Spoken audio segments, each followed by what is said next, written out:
గాలి మోటార్ ఎక్కుడు, ఢిల్లీకి ఓవుడు, పెద్దలను కలుసుడు, మనకు కావాల్సిన అడుగుడు, రావాల్సిన ఆద్యేసుడు. ఎన్ని మాటలు కలిసినా ఏమి ఇస్తలేరు, ఏం చేస్తలేరని ఇడికి వచ్చి మాట్లాడు. ఎప్పుడు ఇదే లొల్లి.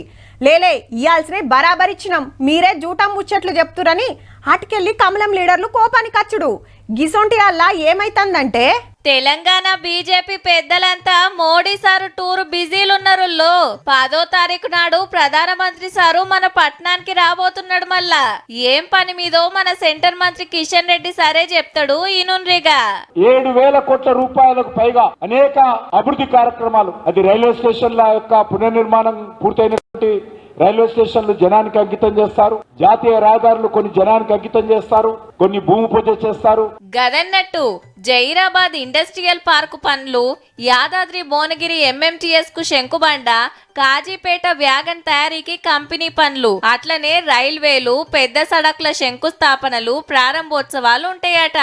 అట్లనే సికింద్రాబాద్ పరేడ్ గ్రౌండ్ ల పబ్లిక్ మీటింగు, తెలంగాణకు ఏమిచ్చింది, ఎన్ని ఇచ్చింది, ఏమేం చేస్తుంది చెప్పి దేశం ఎట్లా డెవలప్ అవుతుందో చెప్తాడట. వివరంగా చెప్పున్నే హైదరాబాద్ లో మున్సిపల్ ఎలక్షన్లు కూడా ఉండే. పెద్ద సార్ వచ్చి మీటింగ్ పెడితే పెద్ద ఫాయిదా అవుతుందనేది బీజేపీ లీడర్ల తన్లాట.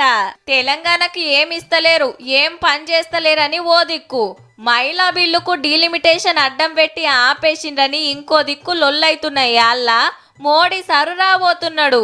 ఈ లోపట 5 రాష్ట్రాల అసెంబ్లీ ఎలక్షన్ల పాస్ ఫెయిల్ తెలుస్తుంది. పెట్రోల్ రేట్ల కథ ఏందో బయట పడుతుంది. ఆల్చమైన మా రాష్ట్రానికి వస్తున్నందుకు ఆనందమే గాని వస్తొస్తా వరాల మూట పట్టుకరాసారు. పబ్లిక్ అంతా ఏటింగ్ చేస్తున్నారు జరా.